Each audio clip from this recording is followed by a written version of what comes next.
Halo, selamat siang. Kembali lagi di acara podcast Dokter Kita Rumah Sakit Tebet. Kali ini kita kedatangan narasumber yang luar biasa. Dengan narasumbernya, Dr. Denny Danadono, spesialis obstetri and ginekologi, konsultan fertilisasi, endokrin, dan reproduksi manusia.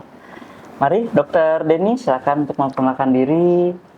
Halo, selamat siang, Dr. Billy Sandy.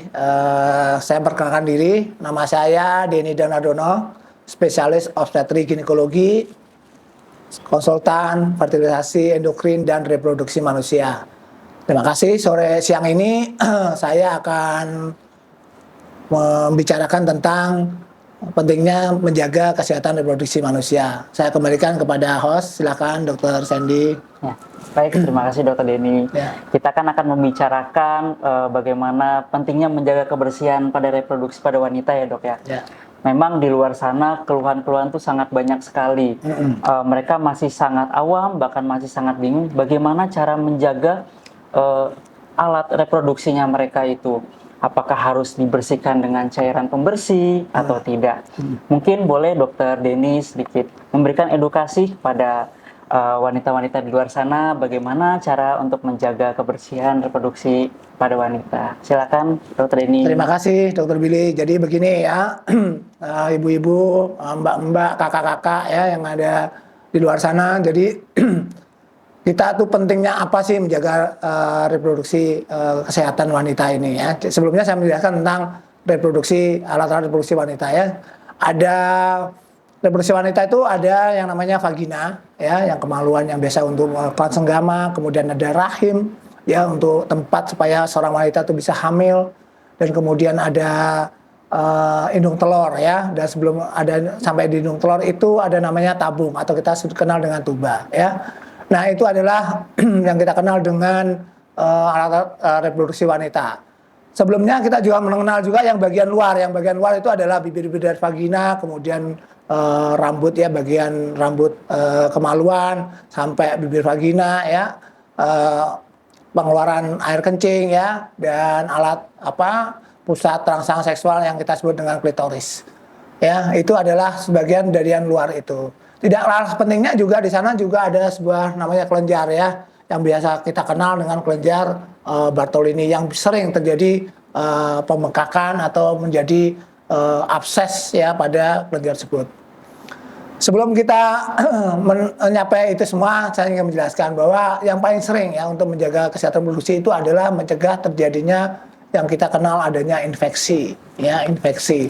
Ya, kenapa infeksi itu penting ya, kita ketahui bahwa itu bisa menyebabkan selain peradangan ya, terus itu bisa merubah sel menjadi yang tadinya biasa-biasa bisa menjadi ganas ya, kemudian juga akibat dari infeksi itu bisa menyebabkan perlekatan dalam ruang pelvik atau ruang kandungan di dalam perut wanita, sehingga bisa menyebabkan yang paling terakhir adalah infertilitas, yaitu sulit atau kemungkinan punya anak adalah sangat kecil. Nah, ini untuk menjaga infeksi ini maka saya ingin mengenalkan lah tanda-tanda infeksi ini ya. Jadi infeksi ini adalah proses peradangan yang ditambah dengan adanya kuman ya. Jadi semua proses peradangan yang ada kuman itu namanya infeksi. Nah, kemudian kalau kita sudah tahu ya, peradangan karena ada kuman, berarti ada tempat masuknya kuman itu ya. Bagaimana masuk kumannya itu? Nah, sebelum itu saya menjelaskan dulu bahwa sebab-sebab dari infeksi itu ada berbagai macam. Ya, kalau kita ada peradangan berarti ada kuman. Kumannya itu apa saja? Bisa bakteri, bisa virus, bisa jamur ya, atau satu lagi bisa parasit ya. Jadi begitu ya. Jadi ada 4 hal tadi, sesuatu tadi itu yang saya sebutkan tadi itu bisa menyebabkan terjadinya infeksi ya. Nah, infeksi awal itu bisa mulai dari luar mulut rahim, kemudian masuk ke dalam vagina, bisa kemudian ke mulut rahim atau kita kenal dengan serviks ya, kemudian ada rahimnya sendiri bisa mengenai infeksi, kemudian tadi tuba, dan akhirnya ovarium, dan akhirnya dalam kavum atau ruang perut ya. Dari seorang wanita itu bisa mengalami infeksi yang sifatnya bisa naik ya. Jadi jangan abaikan seandainya ada infeksi yang dari luar itu kemungkinan bisa sampai ke dalam perut. Ya, jadi terdapat sebuah jalan, ya, ada sebuah jalan dari luar sampai ke rongga perutnya orang wanita itu menimbulkan infeksi. Ya, nah, apa sih yang kita pengen tahu dari infeksi yang awal itu adalah biasanya adanya keputihan, ya dok ya. Jadi keputihan yang awal itu ya ditandai infeksi yang awal itu biasanya ditandai dengan adanya keputihan. Banyak bermacam keputihan. Keputihan itu ada yang normal, ada yang tidak normal ya. Nah, keputihan yang normal itu biasanya ya kalau haid ya atau mungkin pada saat masa subur itu karena faktor hormonal sehingga itu normal ya. Nah, yang tidak normal biasanya itu ada perubahan bentuk ya, warna dan jangan pula ketinggalan adalah baunya dok ya. Jadi itu yang kita kenal dengan yang patologis atau yang tidak normal keputihan ya. Jadi dari jenisnya mungkin bisa berubah warna, mulai kekuningan ya, kehijauan, kemudian bau yang amis ya, meskipun bening tapi baunya amis, kemudian seperti pecahan tahu atau mungkin seperti keju ya. Kemudian ada yang sampai berwarna hijau ya. Itu keputihan-keputihan itu adalah keputihan yang tidak normal. Ketika Anda mengalami ini, perlu segera penanganan. Karena kalau tidak diobati dengan baik, maka tadi itu sifatnya bisa infeksi bisa naik sehingga menyebabkan keputihan dalam rongga perut atau perlengketan yang selanjutnya menimbulkan efek-efek yang tidak kita inginkan. Nah, bicara tentang keputihan tadi, pengobatannya berbeda-beda tentunya ya penanganannya karena kita harus menyesuaikan tentang adanya penyebabnya dari keputihan tersebut ya. Jadi tadi itu bisa itu karena jamur, bisa karena itu bakteri atau itu virus atau itu penyebabnya adalah parasit. Kita ambil contoh yang paling gampang ya. Keputihan misalnya karena infeksi ya. Yang paling sering ini adalah keputihan akibat hubungan seksual ya, akibat hubungan seksual. Jadi penyakit akibat hubungan seksual ya.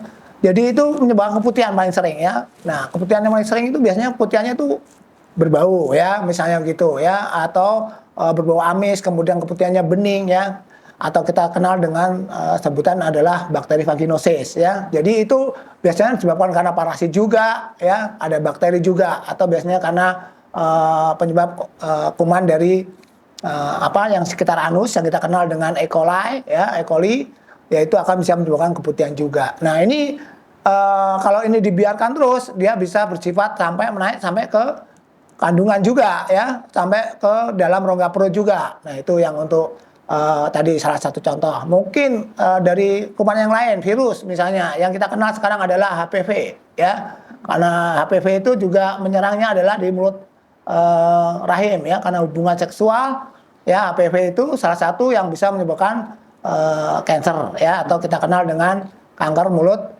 rahim atau kanker serviks ya. Jenis tipenya kita kenal lah ya, ada tipe 11, ada tipe 16 ya. Itu yang bisa menyebabkan adanya keputihan menyebabkan kanker serviks. Misalnya sekarang yang menyebabkan adalah parasit ya, itu biasanya akan berwarna hijau ya, berbau ya, itu juga menyebabkan gatal dan sebagainya. Nah itu sebabnya karena parasit ya. Kemudian kalau jamur kita lihat seperti keju, keputihannya atau warna putih ya, itu biasanya karena jamur. Nah jamur ini biasanya karena cuaca ya, lembab, mungkin sering ganti pakai panty liner ya pada keputihan hingga tidak mendapatkan oksigen yang baik ya. Ini bisa menyebabkan matinya atau menyebabkan infeksi tersebut. Nah, infeksi tadi itu bisa juga disebabkan karena kebiasaan kita ya. Jadi di dalam vagina itu ya, kalau orang normal ya Mbak atau kakak di sana ya. Jadi seorang wanita itu mempunyai flora normal ya, yang kita dengan lactobacillus ya di dalam vagina itu menjaga keasaman daripada vagina tersebut ya. Keasaman itu biasanya di antara 4, sampai 4,5 begitu ya, asam. Supaya apa? Supaya kuman-kuman yang masuk itu mati. Nah, biasanya karena seorang wanita itu karena kadang-kadang tidak merasa percaya diri tentang keputihannya, maka dia sering menggunakan pembersih. Nah, perlakuan yang seperti ini membersihkan dengan obat-obatan, dengan antiseptik, itu akan membunuh flora normal. Nah, flora normal itu akhirnya mati.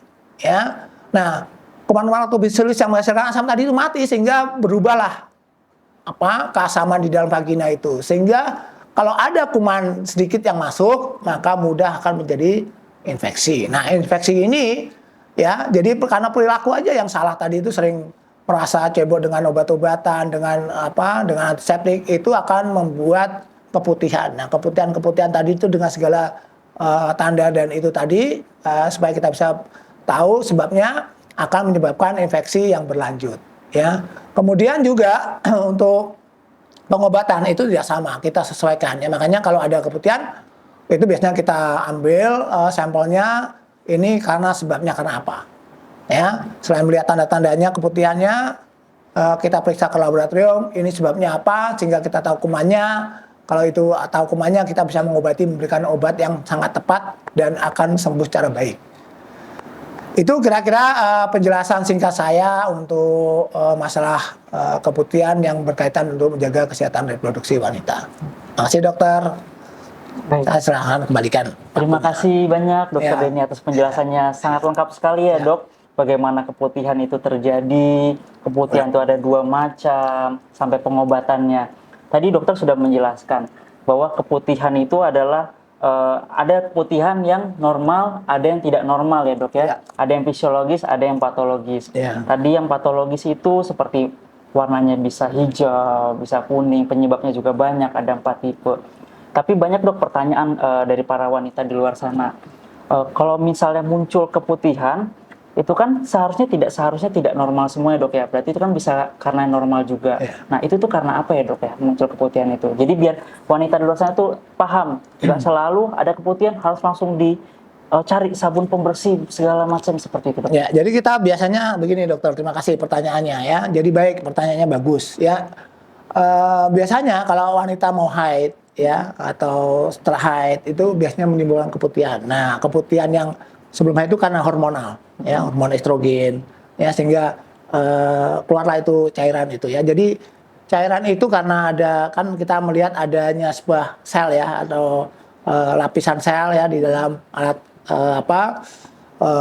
kemaluan itu ya, termasuk vagina, termasuk mulut rahim ya, dia akan karena pada saat terjadi perubahan hormon dia akan mengeluarkan keputihan. Nah keputihan yang inilah yang normal ya. Tetapi ketika ada keputihan yang lain karena diprovokasi atau disebabkan karena proses inflamasi atau peradangan ditambah dengan adanya kuman ya, kan kita tahu ya kalau karena infeksi itu pasti ada pembekakan ya, ada proses peradangan di sana, pasti akan terjadi sebuah proses inflamasi yang akhirnya juga akan mengeluarkan sebuah cairan ya. Cairan itu berasal dari mukosa atau lapisan sel-sel yang dalam kelenjar tadi ya, kelenjar daripada bagian organ tersebut. Nah, itu akan menghasilkan keputihan yang ditambah dengan adanya kuman, maka itu akan disebabkan kita sebut dengan adanya infeksi. Tergantung apa kuman penyebabnya. Jadi kita ya harus melihat kuman penyebabnya. Begitu dok. Baik, terima kasih dokter. Berarti kan buat para wanita di sana harus ingat, kalau berarti muncul keputihan itu bukan sesuatu hal yang harus dikhawatirkan ya dok ya. Ya, betul. Terus semua jangan lupa juga ya kita ya bau ya. Kalau biasanya kalau normal itu juga bau dok. Tidak bau, tidak menimbulkan rasa gatal ya, keputihan biasa ya. Ada waktunya kita lihat ini mau haid, kemudian setelah haid ya itu oke. Atau mungkin pas masa subur ya itu akan biasanya ada lendir-lendir keputihan yang oke lah. Ada. Ya, Itu ciri-ciri keputihan yang normal. ya. Berarti keputihan yang seperti apa nih dok yang harus sampai kita bertemu dengan dokter spesialis seperti itu dokter? Ya tentunya ketika kita mengalami keputihan ya, kemudian berubah warna, terus bau ya, bau itu terus itchy atau gatal ya, itu nggak normal. Nah kalau begitu segera ke dokter ya. Jangan memberikan obat sendiri. Kadang-kadang memberikan obat sendiri itu membuat tidak tepat, kemudian membuat resistensi ya, atau obat karena kita kan memberikan antibiotik ya biasanya ya. Kalau ini ya penyebabnya karena bakteri ya. Nah kadang-kadang memberikan obat sendiri sehingga kita nggak tahu sebabnya, justru akan menjadi resisten. Ya oleh sebab itu ketika kita udah merasa ini ada gatal, ada bau, warnanya udah nggak kayak biasanya nih, ya segera datang begitu ya, datang ke dokter ya. Ya boleh ke dokter mau boleh, ke dokter kandungan boleh. Yang penting Anda bisa mencari tenaga kesehatan atau dokter ke rumah sakit untuk memeriksakan keadaan Anda. Yang kompeten di bidang itu. Betul, ya dokter ya. Jadi ingat ya, para kakak-kakak, ibu-ibu atau wanita di luar sana, kalau semisal ditemukan keputihan yang sangat banyak, terasa gatal, baunya sudah beda, jangan coba-coba obati sendiri. Karena tadi dokter Denny sudah bilang, keputihan itu bisa disebabkan oleh 4 penyebabnya ya dok ya. Dan dokter yang kompeten yang bisa menentukan ini keputihannya karena apa, dan obatnya juga berbeda-beda. Nah, dok, kita kan sudah bicara tentang keputihan. Ya. Itu tadi bisa menginfeksi. Ya. Nah, infeksinya itu tadi dokter bicara bisa sampai ke infertilitas ya dok ya. Betul. Nah, itu bagaimana tuh dok kalau misalnya itu seperti itu dok? Nah, kenapa saya bilang sampai infertilitas ya? Biasanya kita ini takutkan ya, supaya yang masih belum punya anak ya, masih single yang pengen nanti merencanakan punya anak, itu menjadi sebuah keluhan nanti ya. Padahal tuh awalnya karena keputihan aja nih ya. Nah, keputihan yang apa yang biasanya menyebabkan itu? Ya biasanya penyakit-penyakit tertentu ya. Biasanya itu karena GO dok. Ya, GO atau kita kenal dengan gonore. Ya, terus yang kedua chlamydia. Ya, ini parasit juga kuman juga ya. Chlamydia ini sering menyebabkan adanya perekatan dalam organ reproduksi di dalam perut ya. Nah, ini kalau ini dibiarkan aja ya, GO itu ya akan menyumbat saluran-saluran tadi itu atau menyebabkan perlengketan. Nah, kalau perlengketan terjadi, bayangkan aja perlengketan di organ-organ itu, sperma yang mau masuk nggak bisa dong. Ya nggak bisa ketemu sama hidung telur, ya kan? Atau mungkin bagian-bagian salurannya itu ada yang ketutup. Ya, selain perlengketan juga ketutup ya. Jadi ketutup karena rusak ya, karena kuman-kuman tadi itu merusak pada saluran-saluran tadi sehingga terjadi penutupan. Ya, kita nggak bisa membuat seorang wanita itu menjadi hamil ya dengan cara alami, misalnya dengan itu ya, sperma nggak akan ketemu dengan hidung telur ya. Itu sebabnya jangan anggap enteng lah kalau merasa keputihan ya. Perlu adanya tindakan segera diberikan secara tuntas sehingga sembuh dengan baik, sehingga reproduksi itu menjadi baik juga. Gitu ya dok? Iya, terima kasih dokter. Berarti keputihan itu emang sedikit kita harus lebih concern ya dok ya, apalagi betul. pada wanita yang belum punya keturunan, dong. bisa sampai menyebabkan infertilitas. Dokter mau tahu dong dok, selain infertilitas, masalah-masalah yang berbahaya dari keputihan itu apa aja lagi dok? Nah, yang kedua adalah ya sekarang ini juga lagi emerging ya, apa itu sifilis. Ya, sifilis ini juga lagi angkanya juga agak naik ya. Ini penyakit yang ditularkan karena hubungan seksual ya. Sifilis itu juga merusak organ-organ yang lain juga ya. Jadi sifilis ini biasanya karena pengobatan yang tidak adekuat atau datang pada saat dia sudah datang terlambat sehingga menimbulkan kerusakan-kerusakan organ reproduksi yang lainnya. Nah, ini kan penyakit akibat hubungan seksual ya. Biasanya dia keputihannya malah justru tidak. Biasanya dia ada luka tuh, ada luka di kemaluannya, tapi dia merasa tidak sakit. Nah, ini yang karena nggak sakit ya, udahlah nggak usah berobat ya. Kemudian banyak lagi nih sifilis ini, kalau ada yang luka yang itu, kemudian dia hilang aja gitu dalam waktu berapa, seminggu atau 2 minggu dia hilang ya, tanpa diobati. Tetapi apakah dia sembuh? Tidak. Ya, dia tidak sembuh. Nanti dia akan muncul lagi ya. Oleh sebab itu ketika dia datang pada saat yang akan datang lagi ya dengan luka yang lebih jelek atau yang lebih ini, maka sudah dalam keadaan stadium yang sudah lanjut ya, tentunya ya sudah lanjut. Pengobatannya ya pasti akan lebih lama lagi ya. Jadi kalau ada luka, luka sesuatu di kelamin ya, atau di di dekat anus ya, itu yang nggak sakit segera periksakan, karena itu justru malah itu adalah tanda awal daripada sifilis ya. Itu. Nah, itu tentang sifilis. Terus jangan lupa juga cervix, kanker mulut rahim, itu juga karena infeksi. Infeksi apa yang tadi disebabkan oleh virus dok? Nah, virus apa ya tadi itu yang HPV ya, human papilloma virus ya. Itu tipenya bisa tipe 16 ya. Oke. Yang paling sering di Indonesia. Nah, itu menginfeksi ya, karena menginfeksi dari mulut rahim ya, berubah lama-lama selnya berubah, mulai peradangan biasa, keputihan karena mulut rahimnya kita kenal dengan cervicitis ya kalau di dalam bahasa kedokteran ya, tapi itu peradangan pada mulut rahim, kemudian lama-lama berubah menjadi selnya berubah ya, menjadi sifatnya menjadi ganas. Nah ini yang kita namakan dengan kanker mulut rahim atau CA cervix. Nah jadi dari berhubungan juga dari hubungan seksual juga ya, jadi karena adanya human papillomavirus tadi itu. Jadi keputihan itu ya kita lihat sebabnya ya. Kalau memang sebabnya itu tadi yang saya sebutkan itu yang kita ketahui hampir semua kayaknya bahaya semua ya. Jadi bahaya semua. Jadi harus segera dilakukan terapi dengan baik. Ya, supaya juga lebih awal dapat terapi, pengobatannya pun outputnya lebih baik ya dok ya. Betul. Baik. Tadi berarti untuk cara penyebarannya ini seperti apa tuh dok? Cara penyebaran penyakitnya? Ya paling sering ya adalah hubungan seksual. Ya terus kedua adalah kan banyak yang karena hubungan seksual. Yang kedua adalah ya cara apa habit behavior, apa itu cara cebok yang salah ya, karena mungkin banyak atau menggunakan lingkungan yang kurang baik, misalnya airnya nggak bersih dan sebagainya ya.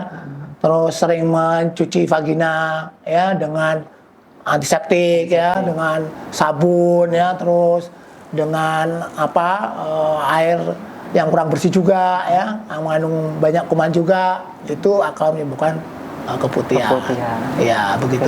Berarti nggak bagus ya dok ya kalau misalnya kita mencuci alat reproduksi kita menggunakan sabun antiseptik ya dok ya.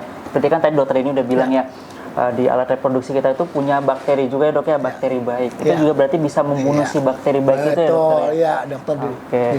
Bagaimana dok dengan penggunaan panty liner? Banyak yang bilang ya nih saya keputihan terus, saya mau gunain panty liner biar ini gimana dok? Nah bagus ya. Jadi bagaimana menggunakan panty liner ya?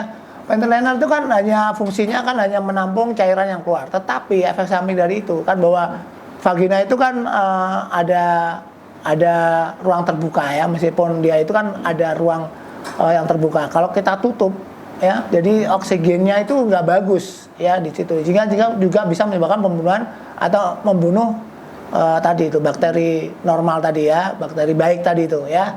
Sehingga sama penggunaan ventilator yang sering itu akan menyebabkan perubahan oksigen yang dimana bakteri normal tadi menjadi mati atau berkurang jumlahnya, sehingga keasaman itu menjadi berkurang juga.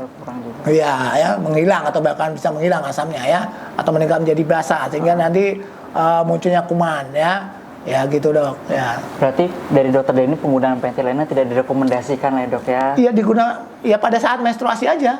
Pada menstruasi kan dia menampung ya supaya kita lebih nyaman aja. Tapi setelah dia menstruasi ya nggak usah lah. Tidak usah. Nggak penting. Ya. Iya. Berarti itu sama aja prinsipnya dengan tidak menggunakan yang seperti dokter bilang, tidak menggunakan pakaian-pakaian yang ketat. Nah gitu, iya. Ya. Boleh dokter ceritakan faktor resiko apa dok yang bisa memicu terjadinya keputihan ini dokter? Ya, ya kalau lihat dari kecuali hubungan seksual ya, kalau kita hubungan seksual itu ya sudah lah, itu privacy ya. Tapi kalau kita melihat adanya ini ya kebiasaan, nah ini yang penting ya, faktor risikonya itu ya tadi itu ya panty liner ya. Jadi kebiasaan yang kurang bagus ya, mencuci vagina dengan sabun atau menggunakan antiseptik ya.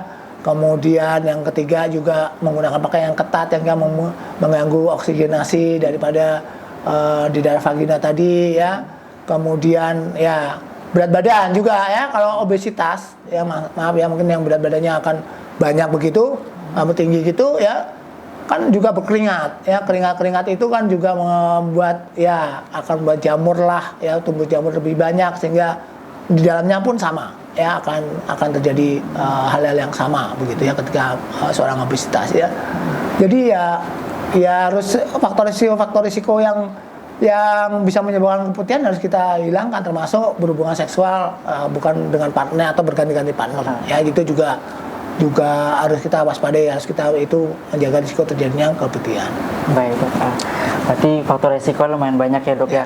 Gimana dok untuk pencegahannya supaya wanita-wanita dan perempuan-perempuan di luar sana bisa tahu pencegahannya supaya tidak terjadi keputihan itu dokter? Ya pencegahannya tadi ya sama dengan bagaimana kita tahu resikonya, faktor risiko yang menyebabkan itu ya hindari semuanya itu ya.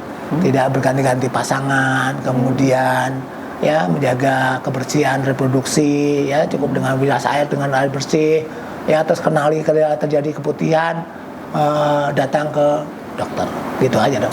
Gitu. Ya. Baik dokter.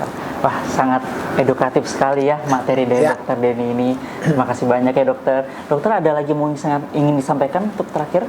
Ya, saya sampaikan take home message aja ya supaya itu. Jadi bagaimana menjaga kesehatan reproduksi ya penting ya. Pertama ya kenali kalau itu suatu ada perubahan dari keputihan yang merasa nggak nyaman, bau, gatal, kemudian perubahan warna ya, terus bentuknya keputihan tersebut ya, kemudian adanya bahwa itu segera ke dokter. Kemudian lifestyle ya, tidak selalu menggunakan panty liner, kemudian tidak selalu mencuci vagina dengan antiseptik atau sabun. Yang ketiga itu adalah tidak berganti-ganti pasangan atau berhubungan seksual yang bisa menyebabkan infeksi tersebut ya.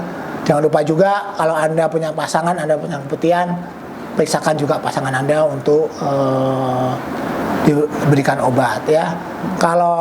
Karena apa? Karena juga supaya mencegah terjadinya bolak-balik atau kita dengan pingpong fenomen ya. Jadi kalau sini sembuh, sini nggak sembuh, nanti berhubungan lagi, ya berganti-ganti begitu. Sehingga sebaiknya ya berobat bareng. Kalau misalnya udah punya partner, ya kita obati berduanya. Begitu dok.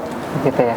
Oke, teman-teman di luar sana, terutamanya khususnya wanita maupun perempuan.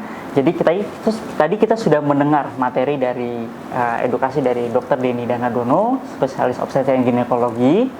Nah, dari bagaimana apa itu infeksi, apa itu organ-organ yang ada pada reproduksi wanita khususnya, terjadi infeksi itu seperti apa, keputihan itu apa, faktor resikonya itu apa. Jadi itu semua harus kita cegah. Dan untuk masalah penanganannya juga nggak bisa sendiri-sendiri ya dok ya. Ya. Disarankan untuk bersama pasangan partnernya, apalagi yang sudah menikah atau berhubungan seksual, supaya pengobatan yang diberikan oleh dokter tidak terjadinya pingpong fenomenon ya dok ya, yang ini sembuh, yang ini enggak, nanti saling menularkan kembali. Jadi itu yang perlu kita ingatkan, jangan menggunakan pakaian-pakaian yang ketat, pembersihan vagina dengan sabun antiseptik itu juga tidak disarankan. Jika menemukan keluhan-keluhan seperti keputihan yang terjadinya sangat banyak, tidak saat mau mens tapi muncul keputihan terasa gatal ataupun bau, keputihan yang berubah warna, silakan langsung ketemu oleh tenaga kesehatan atau dokter spesialis yang berkompeten di bidangnya. Baik, Dokter Denny, terima kasih atas waktunya untuk sesi siang hari ini. Ya, semoga informasi dan edukasi dari Dokter Denny bermanfaat bagi semua wanita dan perempuan di luar sana. Terima kasih. Baik, saya ucapkan terima kasih pada para pendengar. Sampai jumpa di episode podcast selanjutnya. Dokter kita Rumah Sakit Tebet. Selamat siang. Terima kasih Dokter Denny. Selamat siang. Oke.